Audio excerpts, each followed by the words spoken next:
Good evening, everyone. My name is Rob McLean. I'm the president of CalAm, and I'd like to welcome all of you here tonight, and thanks for coming. Welcome to the beautiful Monterey Peninsula if you're not from here. I'd like to say tonight's event is really only possible because the Public Policy Institute of California saw the importance of water as an issue, and in April announced their new Water Policy Center. In my opinion, there could not be a better time or place than here and now to bring these experts together for tonight's discussion. Water is, of course, a very challenging issue in California, and it's perhaps very challenging here in the Monterey Peninsula. So here tonight we have folks from academia, from nonprofits, from agriculture, and we have some residential customers here tonight as well. Many of whom have a keen interest in conservation, and they have helped to reduce water usage on the Monterey Peninsula dramatically in this drought that we're living through right now. So I'm sure tonight's discussion will be quite lively. I'm so tall that the mic can barely get me here. Tonight's discussion will be very lively, and I look forward to all that you're going to hear tonight. When I look out in the audience, I know many of you and many of the folks in the room are very experienced on the water issues, particularly the ones here on the peninsula. I think what's going on in terms of water here in Monterey is some of the most exciting stuff that you will see in the United States. And so hopefully we'll talk about some of that tonight. For example, just one example, we are in the midst right now of removing the San Clemente Dam. It's the largest dam removal project in our state. And that obstruction has been there blocking fish passage for over 100 years on the Carmel River. Next season, with the removal of the dam, the steelhead are going to have a much easier time with their spawning. We are also closer than we've ever been to finally solving the peninsula's water crisis. This is an issue that's plagued us for decades. So with that, I'm very pleased to introduce tonight's speakers. We have from the PPIC, Mark Baldessari and Ellen Hanak. We have as well Congressman Sam Farr here tonight. From the University of UC Santa Cruz, we have hydrogeologist Andrew Fisher. Monica Hunter is here with us from the Planning and Conservation League. And finally, one of the panelists from the Farm Bureau, Monterey County Farm Bureau, is Norm Groot. I also want to welcome Paul Rogers. Paul is with the San Jose Mercury News. And for those of you that really follow water, you will know that Paul is exceptionally talented in this area and has won many awards for his writing in the water space. So with that, Mark, I'd like you to come up and say a few words. Thank you, everybody.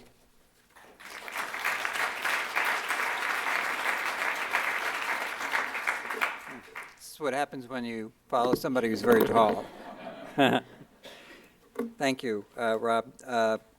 I'm so pleased to be here in beautiful Monterey. It's always inspiring to be in this part of California. And it's as beautiful as the landscape is, and it's really beautiful landscape. The other inspiring part always for me to be in this area is to have a chance to be with some of the leadership in this area and the people from this area. And it was a pleasure to have lunch with Congressman Farr today, and I have a chance to see my former board member, Leon Panetta, tomorrow. It's, I think, indicative of just the kind of tremendous leadership that you have here. And for me, it's just always a pleasure to be here and have a chance to meet with the leaders and tonight to hear from the people who live here about one of the most important issues that our state is facing, water. A word about the Public Policy Institute of California. We've been around for 21 years. Our mission is to inform and improve public policy in California. We are independent, nonpartisan, and we conduct research on a number of areas.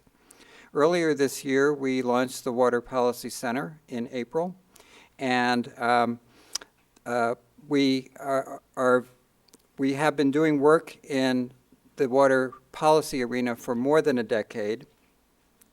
The Water Policy Center was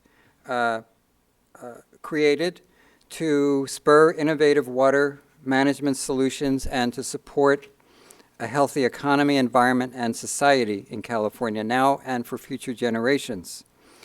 As the drought has demonstrated, California must continue to develop meaningful and lasting, forward-looking water policies. And that's where we come in, with fact-based, objective, independent research and constructive, actionable recommendations. This new center was made possible with generous support from the S.D. Bechtel Jr. Foundation, and I would like to acknowledge in the audience here tonight Lori Dox, who is the president of the S.D. Bechtel Jr. Foundation, and Allison Harvey Turner, who is one of the program directors, who works with us in on the Water Policy Center. So thank you for joining us here tonight. I'm pleased to introduce my colleague, Ellen Hanak. And Ellen is a senior fellow at PPIC. She's been working in the Water Policy Center, leading our effort in water policy for more than a decade, and became our center director in April, and has obviously been very busy since then, not only creating a center, but creating a center in the midst of a drought. Ellen was in Iceland last week. So maybe she learned something in Iceland that we can apply here to the water situation in California. We'll learn that tonight.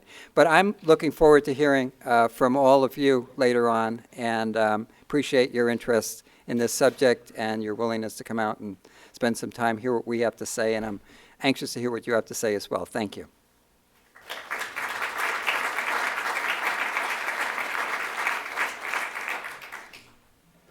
Now we're just adjusting downward with each speaker. So I have flats on too. So good evening, everybody, and thank you very much, Mark, for that introduction, and Rob. Thanks so much to CalAm. Rob said it was thanks to us for doing this event, but it's actually thanks to you guys, because you reached out to us, I think, on the day that we launched and said, we would love to chat, and would you guys be interested in maybe doing something down here in Monterey? And we immediately said yes, and it's been wonderful to work with you.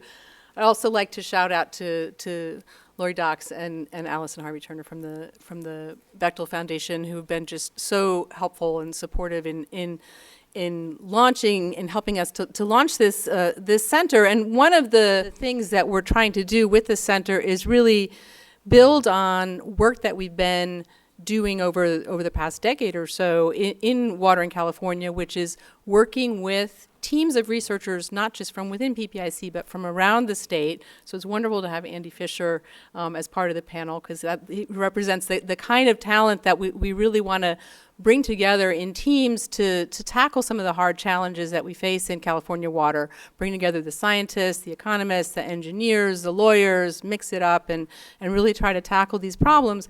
And then also really try to make the research digestible and interesting and not requiring sort of a dictionary when you read it alongside, so that it's accessible to people who are interested. And so the packet that you have of California's water is an example of the kind of new thing that we're doing, in addition to some of the more in-depth work of really trying to kind of crystallize things in ways that give you an easy access to topics. And so hope you enjoy that and share it around, and everything's available on the web for free too, for download.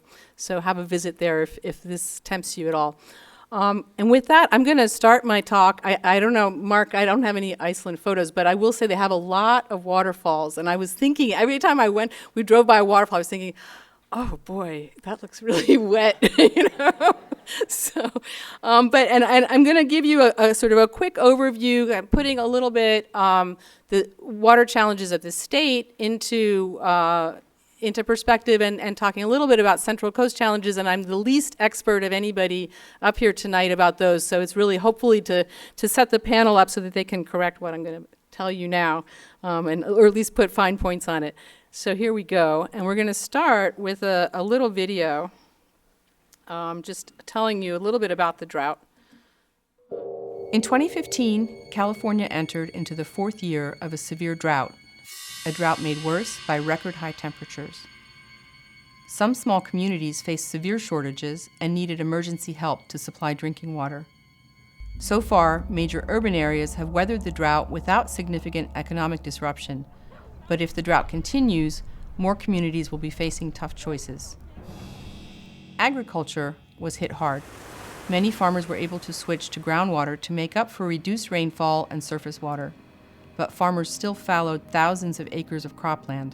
In 2014, this triggered economic losses of $2 billion and 17,000 lost jobs. California's natural environment was also hit hard. Low flows in rivers and high water temperatures harmed salmon and other fishes. Wildlife refuges struggled to provide enough wetlands for migratory birds. As severe as this drought is, it is not without precedent. Droughts are a recurring feature of California's climate. We need to plan and prepare for them. One piece of good news is that cities have made progress in coping with drought. In California cities, agencies have made major investments in diversifying their water supplies through activities such as increases in surface and groundwater storage, purification and reuse of wastewater, and collecting stormwater. They've also made substantial progress in reducing water demand. All these activities together have reduced the impacts of drought. Yet we need to redouble our efforts to better prepare for the future.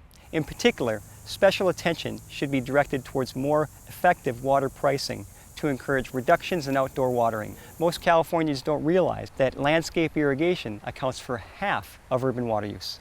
California is an agricultural powerhouse, but one that has become increasingly vulnerable to drought. To their credit, farmers have shifted to using scarce water on more profitable crops such as nuts, fruits, and wine grapes. The challenge with these orchards and vineyards is that they need water every year. To make sure water is available for these crops during drought, farmers need to better manage their groundwater reserves and engage in more water trading. California's climate appears to be changing, becoming increasingly variable and warmer. Climate change models predict droughts like this latest one will be more frequent and more intense in the future.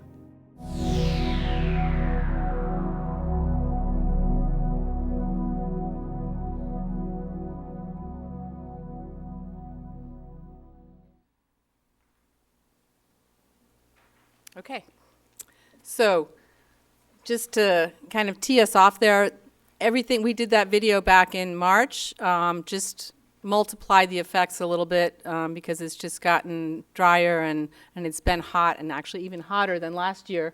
And this is basically one of the messages that we've been trying to bring home when we talk about the drought and management is that it's something that we do need to, it's not a one-time occurrence, it's something we need to prepare for. We have a variable climate, it's likely to be getting more variable, and so we need to really be thinking about how to manage for the changing climate and conditions that we're facing with both droughts and floods that are likely to also come around the corner. A little bit of background on who uses water in California. This has been a big topic of debate and discussion in all kinds of public fora in the media. What you'll often hear are two sets of numbers. You'll either hear that cities use 20% and farms use 80%, or you'll hear that this breakdown here that cities use 10%, farms 40%, and the environment 50%. Those are the same numbers. It's just a question of whether or not the environment piece is counted in there or not in this pie.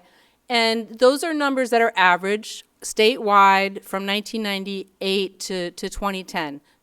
During the drought, everybody's taking a hit, and what we're seeing is that actually ecosystems are taking probably a bigger hit in terms of bigger cut proportionally because the cities and farms have been able to make up some of the lost surface water with extra groundwater pumping. Just in terms of stats for the Central Coast region, which really starts up in Santa Cruz and goes all the way down to Santa Barbara, this breakdown, this pie looks a little bit different. The cities are about 20% on average, the farms are about 70%, and the environment is about 10. So it's, you know, a smaller share. Central Coast faces some unique challenges. I think, you know, Rob alluded to that in his introduction. In contrast to some of the other major metropolitan areas of the state, the urban systems here tend to be more isolated, less interconnected than they are, say, in the Bay Area or in Southern California, and that can raise bigger challenges for managing. If you have shortages, it's not as easy to share with your neighbors because you're not as close by and interconnected to them. Urban water use is already pretty low here, which makes it tougher to conserve, although there is potential for more, and I'll show you in a minute.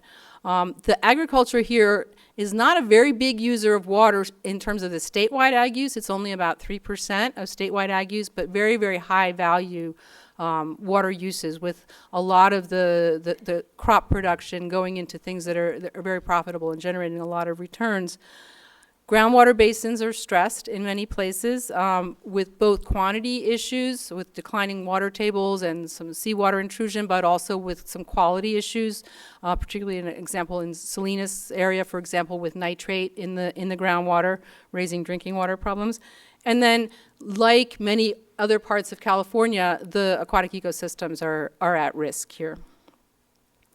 So urban water use, just to kind of show you where the Central Coast fits into the overall picture, this is a graph showing by hydrologic region. You can see the coastal areas are there. You can see the Central Coast highlighted with an arrow. The total bars here are the amount of per capita urban water use in 2013, and then we're showing here what's happened in terms of conservation since then. So that top lightest bar is the savings already made by May of this year. And then the middle bar there is the additional savings required under the statewide mandate that Governor Brown issued in April of this year. And in general, that mandate applied a higher share of reductions to places that had higher levels of use to begin with. So in the Central Coast, in general, on average, the overall requirement was 18%. You can see that 16 and 2. Already, on average, the region has saved most of that. And I'm sure that some places have already exceeded the requirements. I think up in the northern part of the Central Coast, up where we are, the water use is lower than it is in the southern part, or in San Luis and in Santa Barbara. It is the case, though, that even with low water use, it's still possible to save. And I will give our moderator as an example, Paul Rogers, who is a Santa Cruz resident, who, you know, they were faced with some tough water issues already last year, were asked to conserve, and he found that he was able to almost cut his household's water use in half while still maintaining his lawn. He's down to 8 units. With 2 kids, and I don't know, do you have dogs too, Paul? I don't know. No dogs. Okay, that's why he was able to do it. Anyway, so one of the things when, both in the Central Coast and around the state, when water managers are looking at how do we deal with the challenges that we're facing going forward, a big key to the discussion is how to diversify local supplies. You know, demand management is part of that, and then you can sort of save what you're and store what you're saving, but also investments in new sources like recycled wastewater capture and reuse. This is an example of using that on golf courses rather than using potable drinking water. It can also be used to store water in the ground, capturing stormwater rather than letting it run out to the ocean. Desalination, which is definitely something that is on the table here in this region. In addition to that, greater interconnection and coordination within regions can be really valuable, and this is something that, for example, the Sacramento region has been doing a lot with lately to help with the drought. And I think it sounds like in this region as well, on things like talking about the desal project, that's not something that would be affordable by one community on their own. That's the kind of thing where teaming up can be really valuable. With some of these new sources, they're expensive enough that it's really important to think about affordability and how to manage the pricing. And the video that my colleague Kurt Schwabe mentioned about pricing being important, thinking about how to do that in a way that low-income households don't get disproportionately hit. Farming, I mentioned that this is a region with very high value, high profit agriculture. This is just a breakdown for you showing the water use by different types of crops, and most of the water goes for what we call here truck farming and nurseries. That's mainly all of the beautiful fruits and vegetables that are not tree crops and not orchards, so strawberries, artichokes, and the like. And then you can see the other big slice of the pie is orchards and vineyards. So really most of the water is going not to what we call field crops, sort of corn and rice and things, but to these pretty high value commodities. There's also it's pretty efficient water use, although there's always room to get better at that. Some challenges for agriculture are that the share of orchards and vineyards in the total has been increasing on average, and that those are less flexible crops when you do have drought conditions because you have to water them every year. The other challenge is heavy reliance on groundwater, which is a blessing to have the groundwater, especially during a drought, but also something that it needs to be managed in order to have it around for the long term. And so one of the things that happened during this drought that was really historic was the passage in September of last year, September 2014, of the Sustainable Groundwater Management Act, which put California in national news because we had been kind of in the news as the only state in the nation that did not have statewide legislation on groundwater management. Now we have that, and it's a uniquely California way of doing it because it's very much a local control kind of approach where locals are given authority to manage the basins, and then the state only steps in if they don't do it. So it does allow for a lot of flexibility in terms of figuring out exactly how to do this. Overdrafted basins, and I just gave a couple of examples from the area of Pacaro and Salinas are examples of overdraft, have to adopt plans by 2020 and attain sustainability of their groundwater by 2040. For basins that are not overdrafted, they have another couple of years to do that. I think Pacaro may already be in a position where their plan works for that because of the special act status that they have, and Andy can probably talk more, and others can talk more about that, Norm.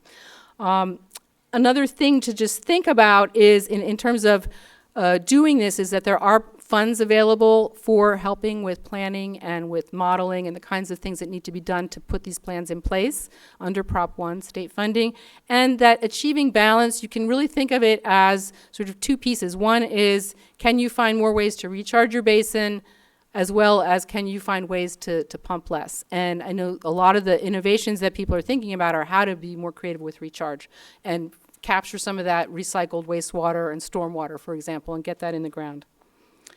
Now, groundwater contamination is another major issue in the state for small disadvantaged rural communities that depend on wells that are drinking untreated water. This is, as you can kind of see, this is showing you a scatter plot of where the small community systems are that have had public health violations of their water statewide over the past decade or so. And a couple of the hot spots are in the Central Valley, Southern Central Valley, but also in the Salinas Valley area up here. So there's been a lot of policy attention to looking at how to address this with funding devoted, with institutional reforms underway. Law was just passed to enable consolidation, facilitate consolidation, which may help in some cases. It's a tough issue, and I can say that it's a work in progress. And then Rob mentioned the San Clemente dam removal. This is something where really people from, I would say not just around California, but around the nation are looking to this region as a test case for removing a dam. And this is a dam that's been so silted up that it's not been that useful from a water supply perspective for quite a while, and it has been blocking habitat. It's also been a public safety concern. So the removal is going to help in a couple of ways. It's been a labor of love and pain, I think, for a lot of the folks, I'm sure, including folks in this room. I mean, and it doesn't come cheap, but it really is a great achievement that that's happening. And I think it also highlights sort of some of the lessons in terms of how to streamline the process for making this more possible in other places. We often give a message when we're asked, what should we be doing about California's water crisis? We say there's not one silver bullet solution. There's not one single thing that's going to do it. You really need an all-of-the-above approach, and I think that is true here in the Central Coast as well as elsewhere in the state. So, combination of diversifying supplies, managing demand, expanding water trading, which is something that is actually done here in the Monterey area among households and businesses, but that could be expanded. Enhancing water storage, especially in groundwater basins when those are depleted, and then updating institutions with things to streamline and make it easier to do the kinds of things that we need to do to improve our water management, both for the benefit of the economy and the environment. This is a result from a recent survey that Mark Baldessari directs, the PPIC statewide survey. They've been getting really unusual results on water over the last couple of years. So every survey asks just an open-ended question about what people see as the respondents see as the state's top issue. And you can see March 2012, it was jobs and the economy. That's usually the thing that's up there at the top. And water barely shows up usually, or used to barely show up. And this is 3 years later, this past May. You can see that water and the drought have well surpassed concerns about the economy. So it suggests that it's a time for some creative conversations, engaging a lot of folks. And I'm going to stop there and say that this is actually not from this drought, although it was used again in this drought. It was from the 1991 drought. So see, they do recur. I have a couple of public service announcements, one of which is to say that this slideshow will be up on our website, as will the video once it's ready. We're video recording. Another thing is that we're going to be sending you an email, I think tomorrow, with a little short SurveyMonkey survey to ask you to evaluate the event, because that's a really helpful way for us to improve.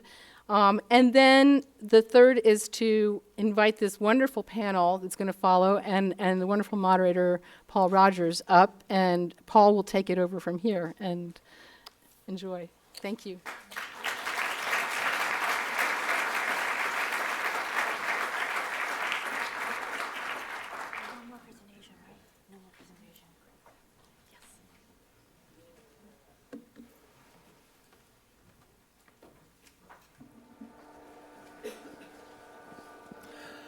Thanks. Can everybody hear me okay? Excellent. I want to thank PPIC and CalAm Water and the Bechtel Foundation for having us all here tonight. Obviously, as you can tell from that bar chart, people care a lot about water these days, and it's always good the more information that we can share with each other. What we're going to do here, I'm going to give a quick intro. I'm going to introduce our panelists, and then they're going to give a 3-minute intro. We're going to talk a little bit amongst ourselves, and then we're going to open it up to questions from the audience. So if you've got questions, we'll certainly get to those. In a normal year, California is a dry state. I don't know if we really realize how dry it is exactly. Many of the large cities in the state, including Los Angeles, San Jose, and the Fresno area, get 15 inches of rain a year in a normal year when there's not a drought. 15 inches of rain is the same amount of rain that Casablanca, Morocco gets in an average year. So Salinas gets 12, Monterey gets 19. So we're all in sort of the Casablanca zone. And if you think about it, we have built the largest farm economy in the United States on that. We have built Hollywood, we've built Silicon Valley, the biggest tourist economy in the country, the great golf courses of the West, all of this on a very fragile, tenuous amount of rainfall. We also have 38 million people in California now. 38 million people is more people than Canada has. 38 million people is 1 of every 2 Americans who live west of the Mississippi. And, the drought we're in right now is arguably the worst in the 160 or so year history of California, but it's only lasted 4 years. In the historical record, if you go back and look at tree rings and sediment cores, there are droughts that scientists have measured in California that have lasted 100 years or longer. 800 AD, around 1100, 1200 AD. And the longest we've ever had in this modern era of California, post-statehood, is 6 years.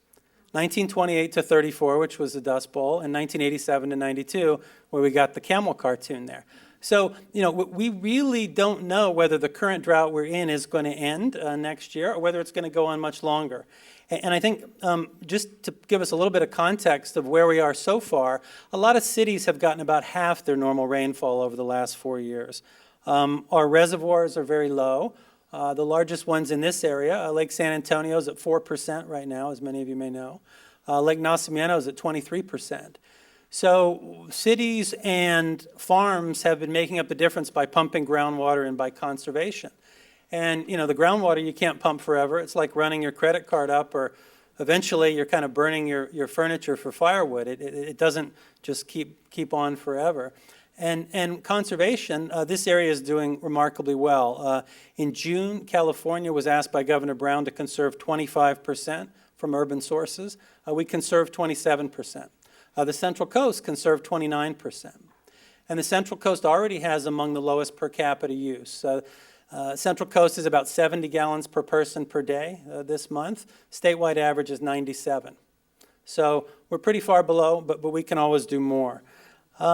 So I just want to end by sort of saying there is some good news on the horizon. It's not all bad news. As you've probably seen in the press lately, meteorologists at NOAA and NASA and other areas say that the El Nino, which is now underway in the Pacific, which began in March, the water temperatures are now the warmest that we've seen since 1997, when we had double the rainfall in almost every Northern California city.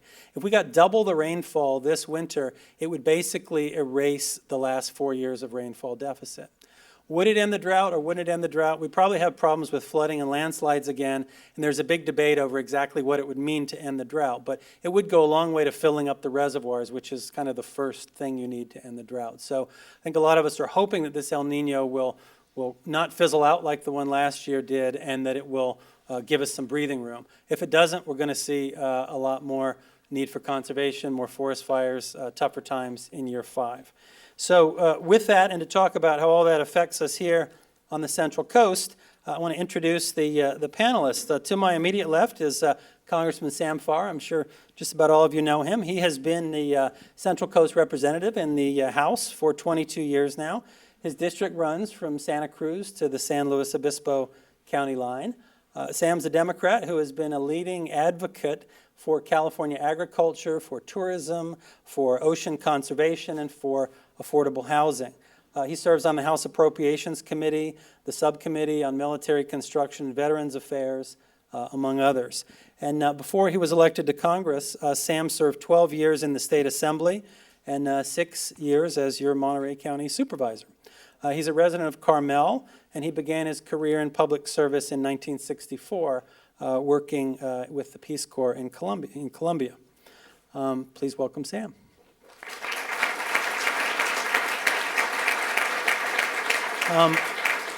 To Sam's left is Andrew Fisher. Andy is a professor of Earth and Planetary Sciences at UC Santa Cruz. His expertise is hydrogeology, field methods, and computer modeling. He leads a research group at UCSC that is investigating groundwater recharge, surface water to groundwater interactions, and the development of tools for measuring flows and processes. He's authored or co-authored more than 200 scholarly papers, chapters, and reports, and he teaches classes in surface water and groundwater hydrology modeling. He also is a UCSC campus lead for the UC Water Security and Sustainability Research Initiative. He has a PhD in marine geology and geophysics from the University of Miami and a BS from Stanford, where he majored in geology. Please welcome Andy.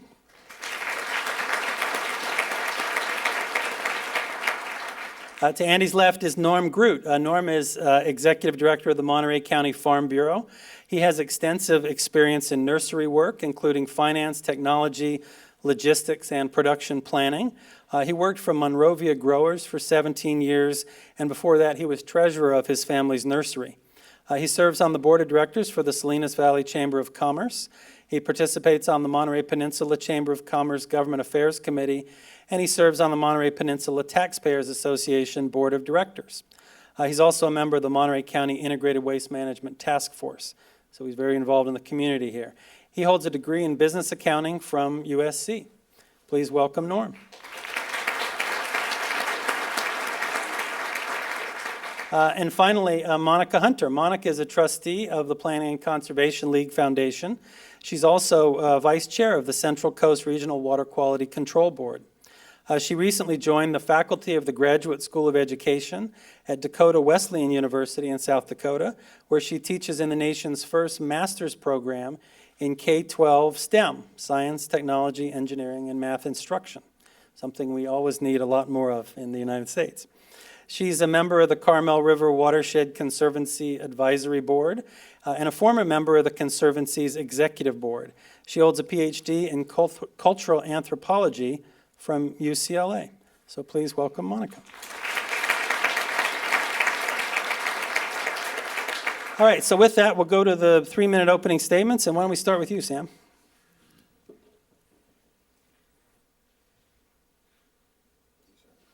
Well, thank you very much, and really, Cal-Am and your board and the Public Policy Institute, thank you for doing this forum. I don't know if this is the first one you've done in California, but you've come to the right place because water politics started in this county. When California was born, all politics started here. It's interesting because those politics essentially were around two rivers, the Carmel River and the Salinas River. And we have chosen historically not to be involved in anybody else's water war, to solve our problems here locally within our county.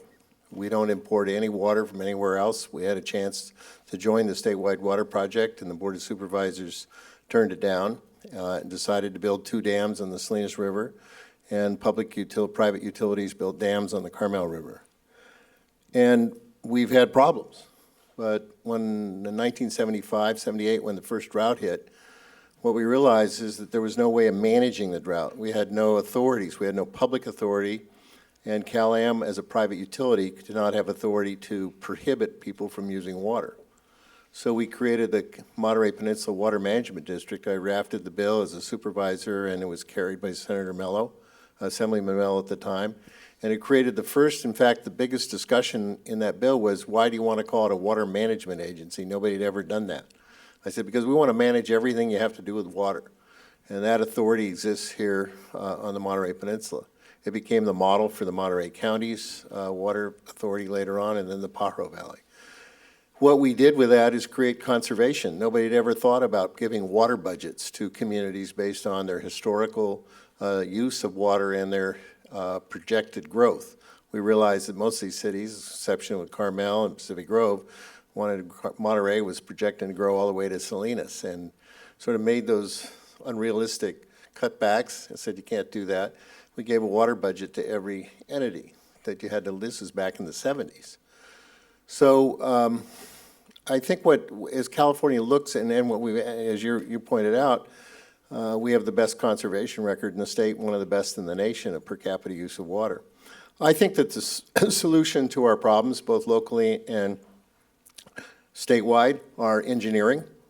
You talked about those in the introduction, and by the way, I really want to thank you for the handout that you put out, because you have all the papers that indicate all the things that need to be done, but I think the most important paper there is paying for water.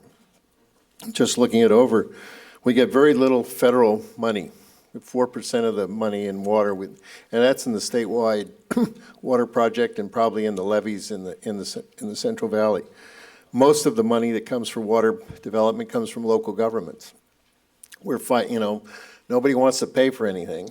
When the water district went out to try to suggest that we ought to invest in at least modernizing a dam on the Carmel River before dams were unpopular, which the voters had said that's why we created the district, let's build something, get over this drought, have storage. When we went to the voters, they said, no, we don't want to do that, we're not going to pay for it. We've never passed anything to pay for anything by a vote. It takes the private utility, Cal-Am, that can raise the capital without a public election. Essentially, the cost of money around here is in the private sector. So I think this paper points out that the solution to the future is going to come from local revenues, not from state and federal.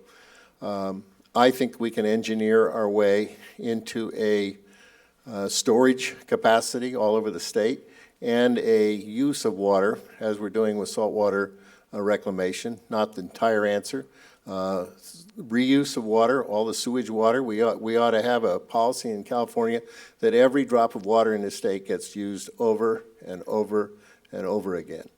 And I think we can sustain a growth sensibly with good conservation practices, smart engineering, a lot of the ideas that are in these papers, injection, we're doing that here. Reclamation, we're doing that here. Restoring rivers to be what rivers were intended to be, not to be dammed up and trapping wildlife and fisheries, and we're tearing the dam down. So I think if you want to look to the future of water in California and how one manages a drought, you need go no further than Monterey County. Thanks, Sam. Andy. Thank you. So this is an exciting time and place to be thinking about water challenges for the Central Coast. This really is a unique linked economic, social, biological, and hydrologic system here in this area. So one challenge we've heard a little bit about is climate change. And we've heard a lot of stories in the news, particularly about melting of polar ice sheets, loss of the Sierra Nevada snowpack, rising sea level. So these are complex and important topics, but probably in this area, what's more immediately going to be apparent is something that's already happening, and that's changes in patterns of rainfall. A recent study of extreme precipitation in the San Francisco Bay Area showed that there hasn't been much of a change in annual precip over the last 120 years, but a much larger fraction of rain is now falling during a smaller number of more intense events. So as an example, if we look at the largest 10-day event in any given year, that would be a pretty good storm in the wintertime. An event that used to occur once every 50 years is now occurring about once every 12 years. So this has already happened. It's not a prediction from models, it's in the record. And more intense storms lead to more runoff, which can cause problems with flooding and infrastructure, but they're going to contribute less groundwater recharge. And this is a big deal for this area.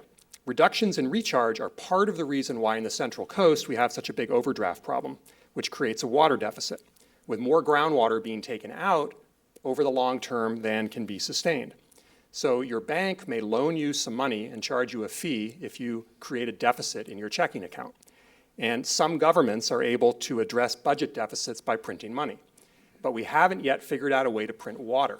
And there's no way to get water that doesn't exist from a snowpack or from behind a dam when the water's simply not there. So what we do in California and in the Central Coast region in particular is pump groundwater. So groundwater overdraft is the result, and we end up with seawater intrusion. You can get subsidence, which is a permanent loss of storage, and all kinds of other problems associated with water quality.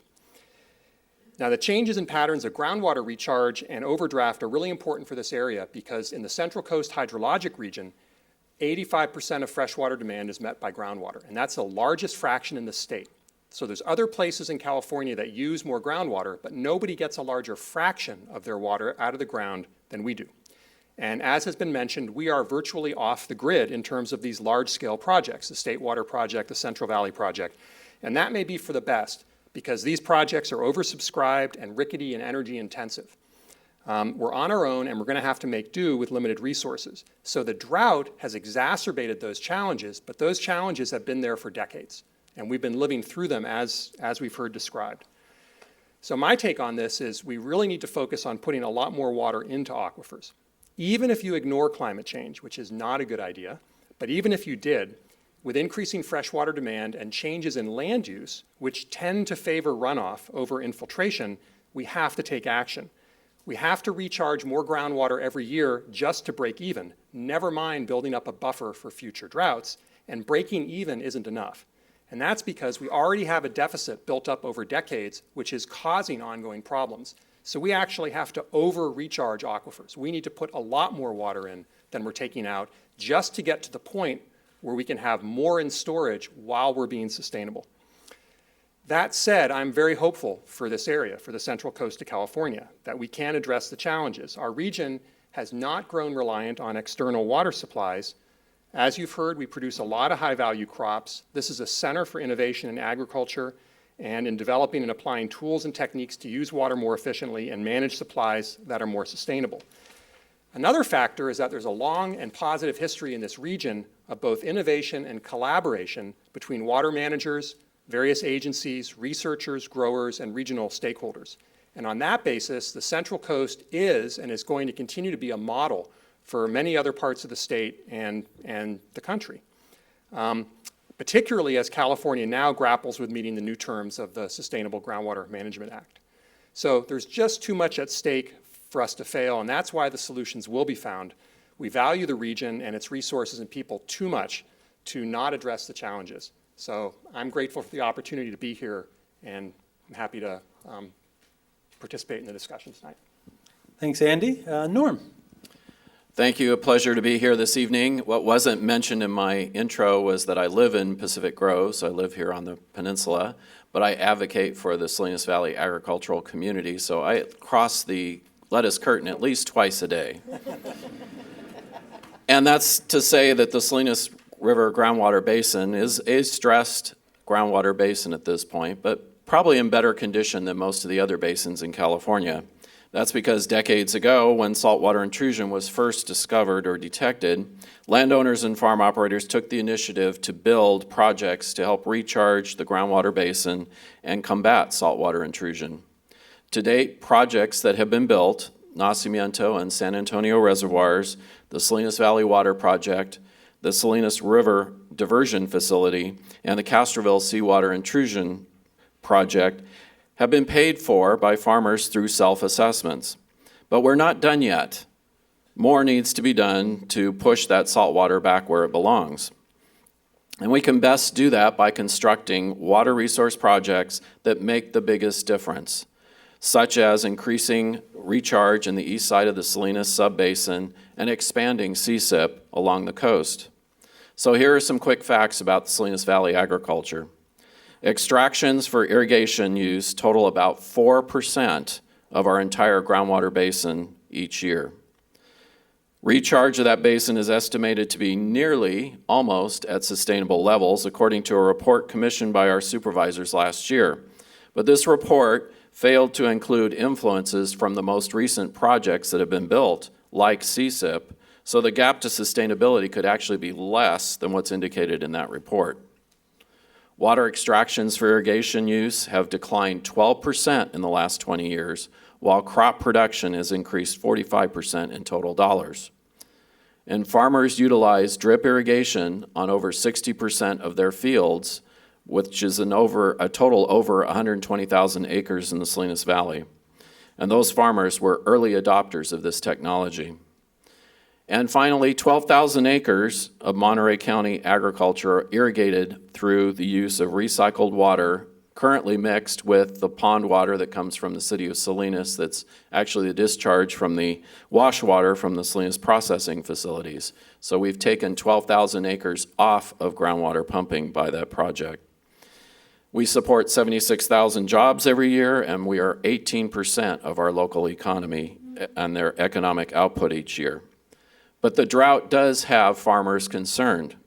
Reservoir releases have been artificially reduced below normal levels for water flows in the Upper Valley area in the past year, and that's caused some problems with some wells in the north or the south end of our county. Indeed, our reservoirs are at the lowest levels in decades, and they need significant rainfall to recharge. The good news is that our soil is porous, will lead to quick recharge of the Upper Valley subbasins, and water drainage has been known to refill at least one reservoir fairly quickly. So bring on El Nino, just not all at once. We do have a serious potential flooding condition on the Salinas River due to overgrowth of the vegetation and the sediment deposits, and that's something we're going to have to deal with. We don't need to have a repeat of the 1995 and 1998 floods. We appear to be heading towards a change from famine to feast in the resources in the Salinas Valley as well as Monterey County, and no pun intended. Thank you. Thanks, Norm. Monica. Okay. It's a pleasure, actually, to join this panel and have the opportunity to speak to these issues. When I arrived in Monterey this morning, walked into my hotel and I saw a message waiting for me. It said, "We're all in this together." And then it gave a series of ideas of how to help conserve water. I've seen these messages before. They were never quite so engaging, and I felt that there was a real genuine message behind it by everyone in the business community as well as residents alike working together. I want to also thank the sponsors for this evening's event, because it is so important for local communities to get the opportunity to speak to these issues, to bring diverse ideas into these efforts to understand what the situation is that we're facing, especially when it comes to water, because whatever we thought we knew about water has changed in the last 2 minutes, and it'll change again and again as we continue to gather the kind of information that's going to give us the ability to better understand and better innovate the solutions that we're looking forward to in resolving these issues. I also want to note that, Californians have signaled that we can make changes in lifestyle, we can make changes, behavioral changes.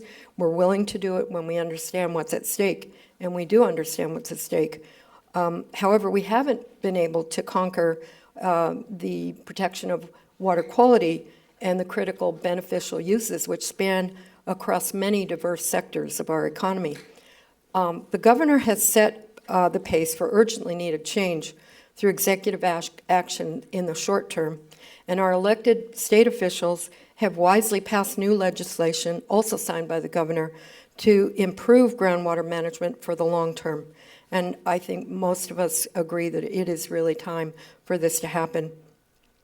A key challenge, though, lies in how we implement these changes, how we get the local and regional, at the local regional level, to decide what is in our best interest in managing our water systems for the future for all water users. And in my view, this requires that we bring all stakeholders to the table. The Groundwater Sustainability Management Act has been mentioned already. I'm sure we're going to talk about it at length. But I want to mention that as we educate ourselves about our water systems, the watersheds, the rivers, the creeks, the groundwater basins, and consider the existing water policies, we have to understand that we have no choice but to increase efficiencies in managing supply while also protecting water quality. We're now facing a new reality where surface water is declining. We are overpumping our groundwater basins. The water tables are being lowered. Wells are going dry. New, deeper wells are being constructed in some places, and in other places the solutions are far more complex and will take more than a deeper well to fix the problem. I want to thank Ellen for her presentation and also for bringing into this discussion the issues that we must address in understanding the hardships faced by the small, disadvantaged communities that exist in many rural areas as well as throughout the state. In the Harder report that was issued a year or two back, they identified potentially 1.3 million individuals who reside in the Salinas Valley and the Tulare Valley Basin. Just those two basins alone, where people are very likely being impacted by nitrate contaminated water that far exceeds the public health standard. So the idea that the drought will continue to exacerbate these kinds of water contamination problems is likely, as the water, especially as the water table drops and these concentrations increase. I also want to note that in the map that you displayed, what we saw were a handful of dots in the Salinas Valley. What this really shows is this lack of data. We really do not know where the problems are. We don't know the magnitude of the problems, but we are working on these issues. And like my fellow panelists, I do share I feel that we are working at these issues. We're not ignoring them. It does take time. It does take money. It's very complicated. A lot of different perspectives have to come into play. And in that effort, I am hoping that this is one of many conversations.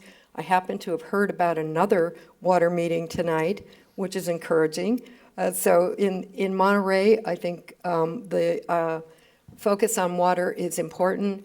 A lot of excellent work has gone on, and I seriously want to thank Congressman Farr for his vision long ago in creating the infrastructure and policies and governance that has put Monterey, I believe, in a situation where we can set models, we can help to show the kind of collaboration and coordination, and also to build relationships and inroads that are going to sustain us into the future.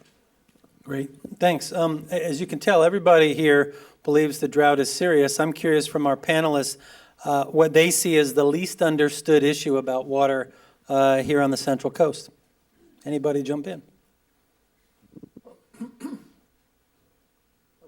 I don't think, excuse my cold.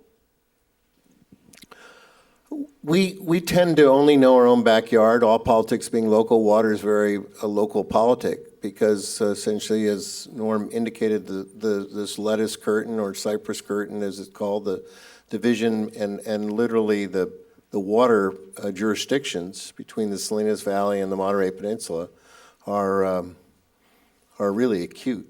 I mean, you think we're all living in one county, and if we looked at all the way we could develop reclamation. For example, the big issue now for coastal cities by the Water Quality Control Board is to prohibit the first rain, the first flush, they call it, the runoff, from getting into the oceans, because that's the washing that carries all the oils and sediments and everything that have been left on the streets, and that has detrimental effects to the ocean. So we're going to have to capture that. The benefit of less water being flushed down toilets is that we already have in place the mechanical capacities in our treatment facilities to take that water without having to build new ones. And then we can re-inject that water in the ground and store it there for future purposes. There's a lot to do, and it's going to have to be funded locally. I would hope that we really start thinking regionally. The Salinas Valley has, with this nitrate problem, it's going to be a big cost once we get this groundwater management system in place. Perhaps if we did some revenue for the whole region that the coastal cities could use to do the stormwater and the interior communities could use for ag issues, I think that's really important. We've got to understand that. So I think getting a grasp, we don't have to solve the state water problem here because, frankly, we've chosen not to be part of that big system and the big politics of it. So all water being local is that we're going to have to find local solutions to solve our problems. Who else? I'll jump in here, and I think one of the things that I've been dealing with since the governor made his announcement back in April is that it does take water to grow food. A lot of people don't understand that there is a certain amount of water that is required to get a crop to maturity. And it was an interesting process in April and May to go week by week where different crops were seemingly attacked for the amount of water that they're using, whether it was almonds or lettuce or even locally here, kale, unbelievably. And we were put back on our heels and being defensive about the amount of water that we were using to grow food, which is something that everybody needs in their life every day. And so to come out and have to defend what we're doing here locally as well as in the rest of California and show that we are doing our best ultimately as efficient water users and have been for over 20 years, it kind of was a big surprise that the reaction was, let's attack our food supply. So I think it's been very interesting to see now that the media has calmed down a little bit on this 80% versus 40% use of water for agriculture, that we do need to understand that it does take a fair amount of water to grow the food that we eat every day. Matt, just one thing that the peninsula doesn't understand is that Monterey County would be destroyed if we didn't have agriculture. We'd be Santa Clara Valley. Agriculture is the best defense against urban sprawl as long as it's successful. We cannot lose it. Now we got to make it operate well. It's costly. The inputs to grow, water's being a big cost. We got to bring down those costs, better efficiency and all that other stuff and quality. But we've got to support agriculture. If we want the Monterey County and the quality of life that we live, we've got to sustain it and hopefully that it's successful. Because once it's gone, this county will be the most built-out county in Northern California, the most desirable place to live. All you have to look is last week, the number of people that came from around the world that would love to stay here and have a place to park their car. Andy? Yeah, so a lot of folks are surprised how little we actually know about groundwater usage and groundwater storage. So in most of California, historically, the way we determined how much groundwater was pumped was by counting the artichokes from space. And that's not a hyperbole. We would count the crops and multiply by a crop factor using satellite data, and that was the pumpage. So most of California does not have records of how much water has been pumped. There's also a lot of uncertainty about where basin boundaries belong. This is a big controversy that's coming as people really sort out, now that basins are required to manage their water, well, where do you put the basin boundary? They've been drawn historically on political boundaries, somewhat hydrologic boundaries. But the fact is, the boundaries are not known, either the depth or the lateral locations. And in many cases, you have multiple agencies with overlapping jurisdiction within these regions. So so one of the big things we have to learn is what is our resource? How big is the resource? How much is actually being used? We have very little data for much of the state. And then we've got to figure out how we're going to create these groundwater sustainability agencies that are mandated by SGMA. The legislation is rather vague about the specifics, and the intent was to allow the locals to form these groups in the way that made the most sense. That's great. But now a lot of people are scratching their heads trying to figure out how we're going to form these agencies, what authorities they're going to have, how they're going to be funded. It's just a lot of big questions. We don't know the answers yet. So it's going to be a really interesting 20 years as we see this develop into actual management of groundwater around the state. Monica? And that's a perfect segue, because I was thinking about how confusing it is to know which agencies have which authority over water.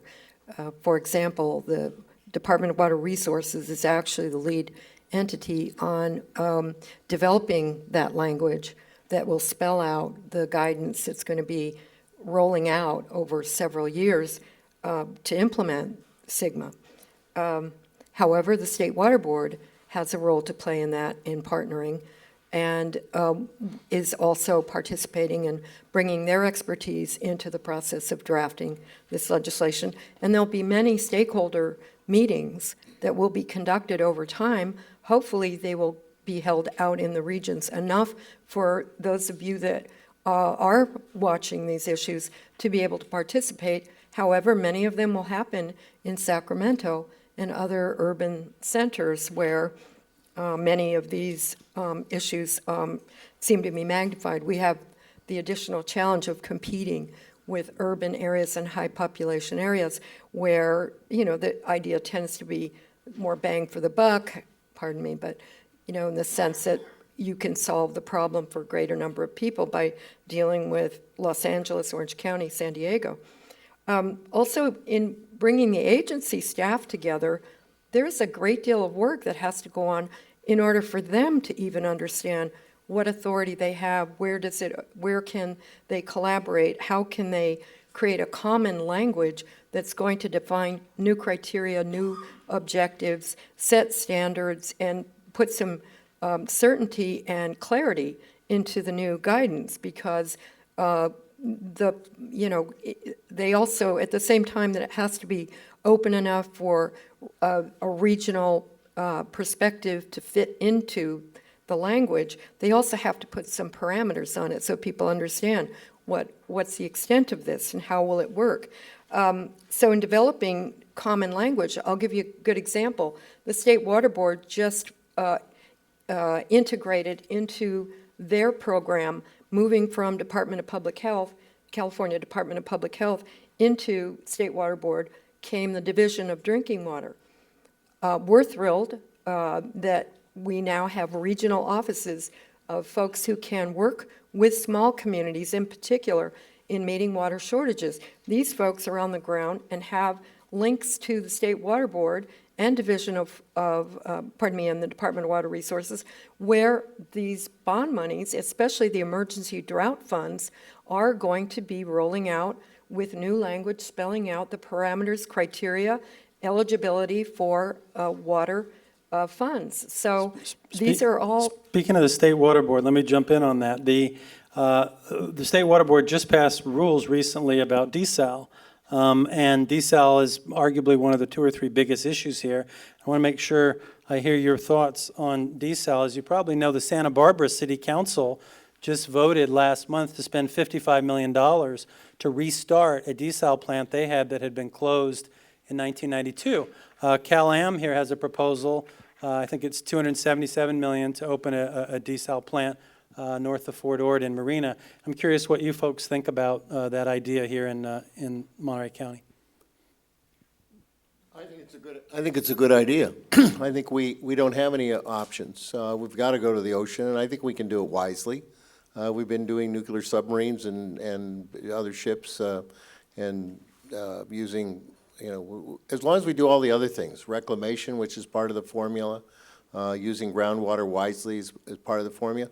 This is the price we have to pay to tear down the dam. Mm-hmm. And I think rather than fighting about it, we ought to be part of the solution and figure out how we can do this wisely. Cost is an issue. But if I read one more letter about the cost of water and nobody writing a damn thing about the cost of garbage, my garbage bill is a hell of a lot bigger than my Cal-Am bill. All right. Other thoughts on desal? I probably have too much information on desal because I am a party to Cal-Am's project and came into this strictly because of the location of the source wells. But that has been a great education for me on understanding how desal works and what it can offer a community. And really, that is our only choice here, I think, at this point. If we want to restore the Carmel River and have a water supply at the same time, we need to look west and see where our supply comes from. Now, how we do that, and based on some of the state policies that are in place at this point, those are challenges we have to get through, and they are fairly expensive challenges, and we as a community need to understand that if we want the best possible solution that is not only a good water supply but also environmentally friendly, we have to be willing to go through this process and pony up the money, so to speak. So I support having a project here. I think it's important that we look to desal as the future for not only here but in California. And honestly, at this point, it's probably too expensive to use desal water in agriculture, but someday I hope that we can cross that line and agriculture can take advantage of desal and stop more groundwater pumping at this point. Let me ask one more quick question because time is tight and I want to give the audience a chance. If you could turn back the clock 50 years in this region, what's the one thing that the Central Coast could have done differently or maybe should have done differently that would have alleviated its water problems today? believe it or not, I have a short answer. Go ahead. I would just say regionalization. That's exactly what I was going to say. Good, then you take it. No, we solve these problems within this county, but we don't solve within this county our water jurisdictions. And we have, let's say it this way, people say there's too much government. There's too many governments. The Water Management District did it. When we drafted that, we thought we'd get rid of every sewer district because you could do all water management. So you have one stop. But do you think Carmel, Pebble Beach are going to give up their sanitary districts? No, they're not part of the regional solution.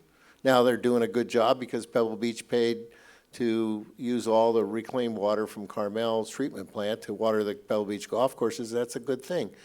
But if we could get along better with the Salinas Valley and really be mutually helpful to one another, people that are outside of this sort of managed jurisdiction live in the Kashawa, Upper Carmel Valley, Highlands, South, and Big Sur. They have no government structure. They're all living off groundwater. They also, if we shut everything else down, that's where all the growth's going to occur. That's not where we want it to occur. So we've got to be positive about, okay, let's develop, inside this circle of where we plan growth to be, let's give incentives. Let's bring water into these cities. Let's do infilling. And by the way, the first people to get it are people that are going to build affordable housing. So when you build multiple units, you put affordable housing in there, you get water first. We've got to use water is a way of solving a lot of our social issues, but we've got to be, first of all, get along politically so that we can find a regional leadership. And I really want to pay tribute to Jason Burnett, the mayor of Carmel. I sat through all these water arguments for 20 years. He was the first person to get all the mayors together and at least come to a one-stop solution. Anybody else have any thoughts about what we should have done 50 years ago? Yeah, I think this intertie issue is a really important one. In the city of Santa Cruz, I sat in on a meeting of the Water Supply Advisory Committee last week, and a lot of the discussion was about trying to figure out ways to connect between the city, Soquel Creek Water District nearby, San Lorenzo Valley, Scotts Valley Water District. And right now, because of water rights issues and jurisdictions and so forth, I mean, the impediments are not hydrologic. There are some engineering costs, but it's clear that if these regions could cooperate, if it was easier for them to move water around and collaborate, it would be easier to find solutions. And so that's one of the big issues. The other big issue has been uncertainty, and that's been the big argument about desal in Santa Cruz is how much are you willing to pay both in dollars for the water, but also for the confidence that it will be there when you flip a switch. And that's really where a lot of the argument is in our area about desal versus other solutions. And growth. A lot of opponents see it as growth-inducing. And concern about growth as well. But this uncertainty issue is a big factor in a lot of the thinking. Yeah. Norm? I think if anything in the last 3 or 4 years through this drought, we've realized that we need to be thinking more regionally about how we solve our problems. And if you think back 50 years, we were just finishing up building the second reservoir in the south end of our county, and we could have done a whole lot more to solve our region's problems by looking at that more holistically. So I think we compartmentalized a lot of things in the past, and they did their best choices at the time. But I think now we have learned that we really need to think more globally and more dynamically about the solutions that we put forth. It's interesting, a lot of people think of the Bay Area, San Francisco Bay Area, as sort of more crowded, more crazy. And interestingly, the big water systems there are mostly connected and intertied. I mean, the Santa Clara Valley Water District, which serves 2 million people, is connected with the Hetch Hetchy system, which serves 2.5 million people. And so if somebody has a problem, the pipes are connected and they can loan each other water. And it actually works better in a lot of ways with 7 million people than it does on the other side of the hill where we live here. Let's go to the audience, take a couple quick questions. Yes, sir. I'm an inventor, Joseph Rizzi, with natural desalination. I'm trying to propose and tell people about or inform people about $20 an acre foot, zero energy, with absolutely no environmental problems, desalination. It's a new type of desalination. It's natural desalination, only using nature to power all of to power the whole system. Do you have a to question? give you all of the water you want. Yes, I do. Yep. The question is I keep presenting this to state officials, water officials, and all I get is no answer. Nobody wants to talk about the silver bullet that she mentioned earlier. Nobody wants to hear about the fact that we can solve the problem here in Monterey and the rest of California. Why? Well, I think because the solution sounds too good to be true. Let's take another question. It's too cheap.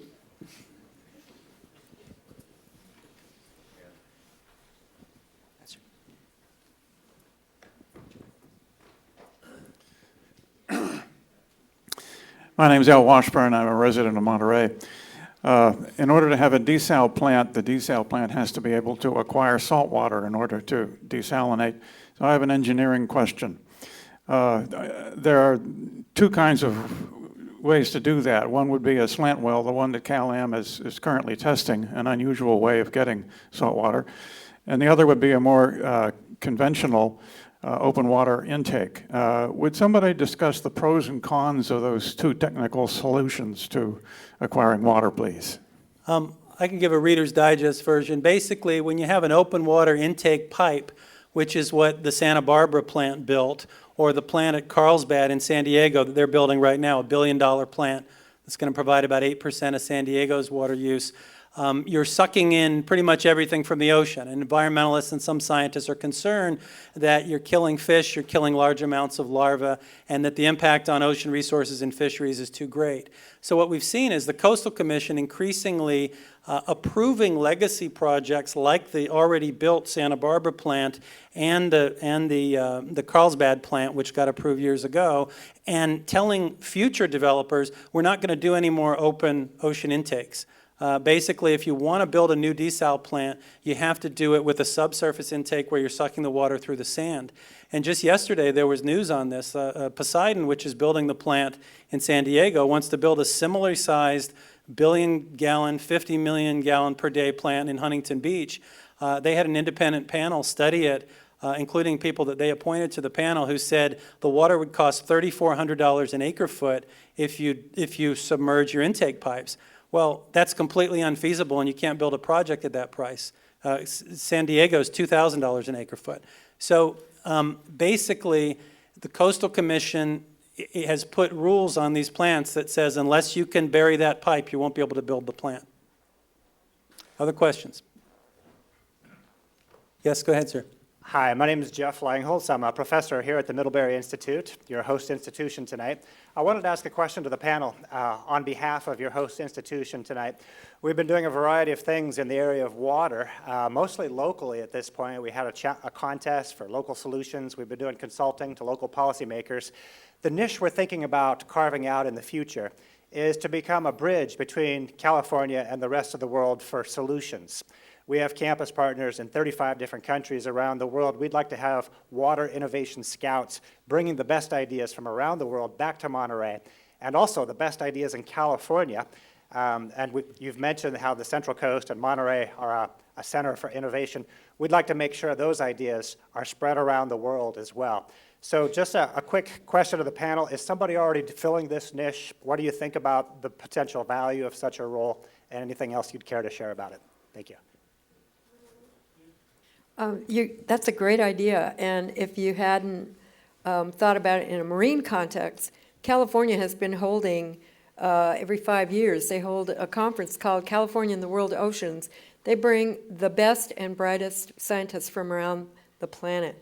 So I herald that idea, and I think this is the perfect place to do it. So please, go for it. It may also be a good issue to bring up with our friends from PPIC here. We have time for about 2 more questions. Yeah, my name is Ray Worrell. I'm a resident of Monterey, over in New Monterey, and I'm a member also of the American Rainwater Catchment Association. And I got that from going to Cal Am's class. Anyway, I do have a cistern that I catch all the water, but when I see the rain go down the street, and Sam mentioned earlier that some people are catching all the water before it goes into the ocean.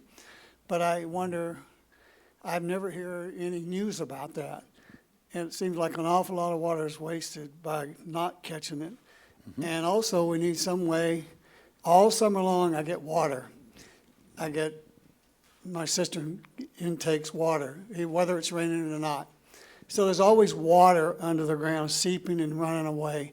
In fact, we have to deal with it, and we have to have a lot of neighbors up above me. They have to put in their basement drain systems just to get rid of the water. So I want to come up with ideas. I'd like my neighbor above me drain into my cistern, for instance. It would help supplement my cistern. So. All right, questions about stormwater recapture and the water table. Go. So this is a really good question. Historically and traditionally, we've always viewed stormwater as a nuisance at best. And this really has to change, and it is changing to some degree. There's an effort underway in individual regions, individual communities to do a better job in capturing excess stormwater. You know, some people worry that if you capture all the stormwater, there won't be anything left for the rivers or the streams. But what we're talking about is getting a very small fraction of this excess runoff that occurs during big storms. One of the challenges is that not every place in the ground is a good place to put that water in. And so researchers are working on how to identify the best spots. And then there's a lot of different technologies, everything from using fallow fields to dedicated infiltration basins to what are called dry wells. And different techniques work in different areas. We need to do a better job figuring out where the right spots are. Because it might be that only 1 or 2% of the landscape is the best place to put that water in, and we need to get the water there quickly during these big events. But I absolutely think this is going to be part of the solution is more thoughtful use of stormwater on a variety of scales, in urban areas, in rural areas, in ag areas, where there's a lot of runoff that's often generated as part of operations. Great. One more question? I'm Reverend H.H. Luss, the President of the Ministerial Alliance. My question is that did I hear someone say that we could not use the desal water in the farm for farming? If so, tell me why. What I stated was that desal water at this point is fairly costly, and at $2,000 or $3,000 an acre foot, it's too expensive for farmers to make that sustainable on their fields. So desal is going to have to come down in price. There's also quality issues relating to the amount of salts that remain in that water and how that is managed over time, and how that is retained in the soils depending on how much leaching is done. So there's a lot of complex answers involved there, but the main point at this point is that desal is probably too expensive for irrigation. Yeah, just to follow up on that, the farmers before the drought in a lot of parts of the state were paying something like $50 or $100 per acre foot of water. That's a football field a foot deep. And if water is $2,000 or $3,000 an acre foot from desal, the cost of the water is more than they can sell the crops for. So it doesn't work economically.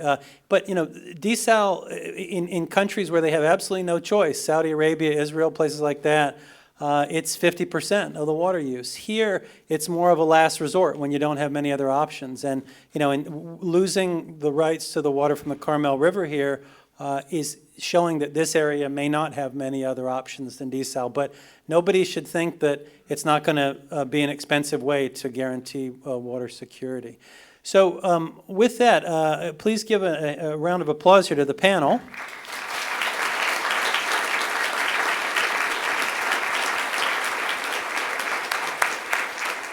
I have two quick announcements. I'm pleased to mention that we will have a reception and refreshments right after this, so you'll have more FaceTime with these folks if you'd like to ask questions that you didn't have a chance to ask. And then finally, for some closing remarks, I want to introduce Jason Burnett, who many of you know is the mayor of Carmel.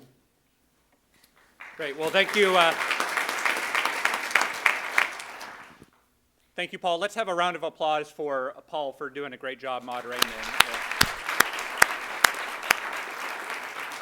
And to all of our panelists and to the PPIC and the Bechtel Foundation, thank you for making this event possible. It's great to see such a packed audience. I'm Jason Burnett, the mayor of Carmel, as Paul mentioned, but I just wanted to give a little bit of background. I grew up in Carmel Valley. I actually grew up through some of the droughts that had been talked about. I remember my parents having many of the same discussions that I end up having with my wife around the dinner table and our 4-year-old listening to that. I'm hoping he doesn't have to say the same thing a generation from now, but I'm sure that he will be. I studied climate variability and its effect on agriculture while at Stanford, and so some of the extreme events that Andy and others spoke about are near and dear to my heart and go back to my academic training. And then I worked on climate change issues at the federal government, so some of the comments about that Ellen mentioned of that this is likely in many ways the new normal. As Paul mentioned, looking back over the historical records, we don't know whether a 4-year drought is a long drought or maybe a 40-year drought is a long drought. And that should cause us all to pause and think very carefully about what our panel has been talking about. I'm also the president of the Monterey Peninsula Regional Water Authority, and most of my time as mayor ends up being spent on water, precisely because there is no greater challenge to our communities here on the Central Coast than water. And the polling across the state shows that. I'm sure if you did that poll here on the Monterey Peninsula, you would certainly see similar, if not even greater, emphasis on water. We've talked about the arid West, California in particular, but I just want to recognize that really what we're talking about is a global phenomenon. And fortunately here in California, one thing that we do have is mobility. We can move from place to place. When I look out over the globe and think about the water challenges that we are facing as a world, one added element that is often in place in other areas, unfortunately not in place here, is that there are barriers to the sort of human migration that climate change and the changing weather and rainfall patterns will bring about. And so I am quite fearful that some of the water challenges elsewhere are going to exacerbate some of the existing regional conflicts that we have as people move up against those borders. Fortunately, the lettuce curtain that you heard about is at least porous to people, and as Norm said, we move back and forth across that. My sincere hope is that many of the lessons that we have learned and are learning here on the Central Coast will benefit communities beyond here on the Central Coast. And I just wanted to go through some of those, many of those that the panelists commented on. First of all, getting governance right. Sam talked about that way back in the 70s, putting in place the Water Management District, and that managing water is a long-term problem and a long-term solution. We've been working at that for decades here on the peninsula. The notion that conservation has to be a key element to this. Ellen talked about that, and that any solution really needs to be a portfolio. You don't want to put all of your eggs in one basket. It's not sensible to do that. It's not cost effective, and you're exposing yourself to unnecessary risk. Ellen and others, Sam talked about that as well. The notion that sometimes we need to go through a rethinking of what was previously a liability, something that we discarded is now something that we can turn into an asset. You heard talk about stormwater. You heard talk about wastewater and turning those into assets that we can use and use time and time again. We're already doing that here on the Central Coast with the CSIP project, the Castorville Saltwater Intrusion Project that Norm talked about, and we're talking about expanding that project to be able to provide really a wonderful win-win addressing some of the water quality issues in Salinas Valley and simultaneously addressing some of the water quantity issues we have here on the peninsula. So rethinking about wastewater and stormwater as an asset, not a liability as we've thought about it in the past. I just want to recognize a lot of the work that we've done here on the peninsula has been working to pull together a coalition of diverse parties where pretty much each of the parties had to make a sacrifice, but in the interest of the greater good. And we actually have the Farm Bureau, thank you, Norm, for being one of those 16 parties that came together, and Planning and Conservation League. Thank you, Monica, for the Planning and Conservation League coming together. We have a situation here, while there's a lot of work left to be done, we have 4 prominent environmental groups, including the Conservation League, Planning and Conservation League, and major ag groups such as the Farm Bureau, along with the Business Coalition, and really the breadth of the public agencies, in addition to CalAM, all saying, yes, this is the direction we want to go. Yes, there's a lot of details to work out, but we're going to put in place a structure to work those through. Talking about groundwater storage, both Ellen and Andy talked about the necessity to use groundwater storage as an evaporation-proof reservoir, if you want to think about it in those terms. We do that currently today.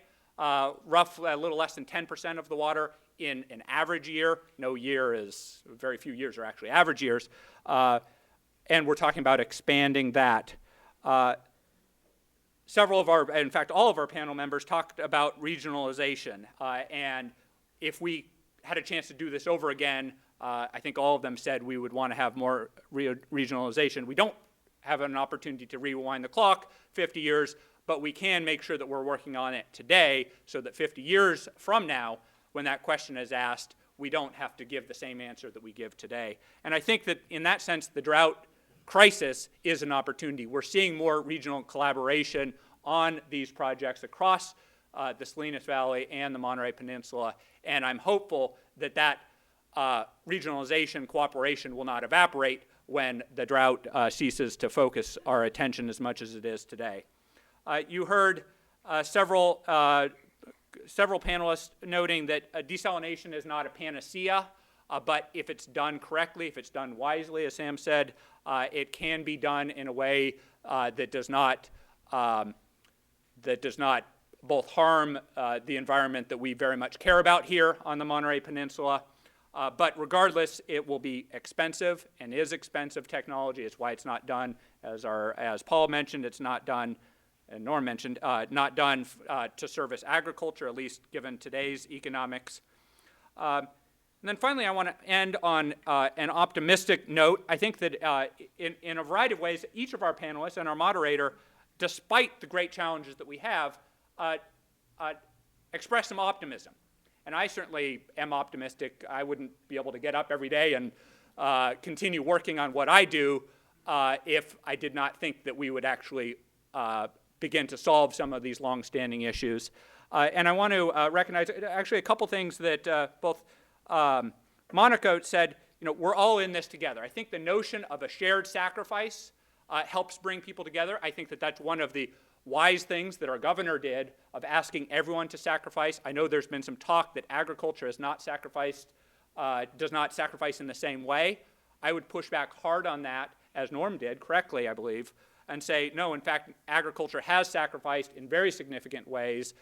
Many communities, high unemployment levels, we may be sacrificing here in urban areas on the Monterey Peninsula, for example, but we're not seeing large unemployment the way certain parts of Central Valley are facing. The notion that we're all in this together, I think that sort of uniting notion helps us bridge those differences and overcome some of these challenges. And then finally, as Monica said, that we as Californians are willing to make the changes that we know we need to make when we understand what is at stake. So I want to close in thanking again, the Public Policy Institute of California and the Bechtel Foundation, because this hopefully was for you, it certainly was for me, helps me understand the issues that we're facing, and I think as we understand those issues better, we're willing to make the concessions, sacrifices, and the work that we need to do to solve these problems. I will close by saying I've been told there is free wine outside here. I don't know if there's free water. Is there free water, Rob? There is free water outside, too. I hope that you'll all join us in getting a chance to talk more with our moderator and our panelists. And thank you again for being here this evening.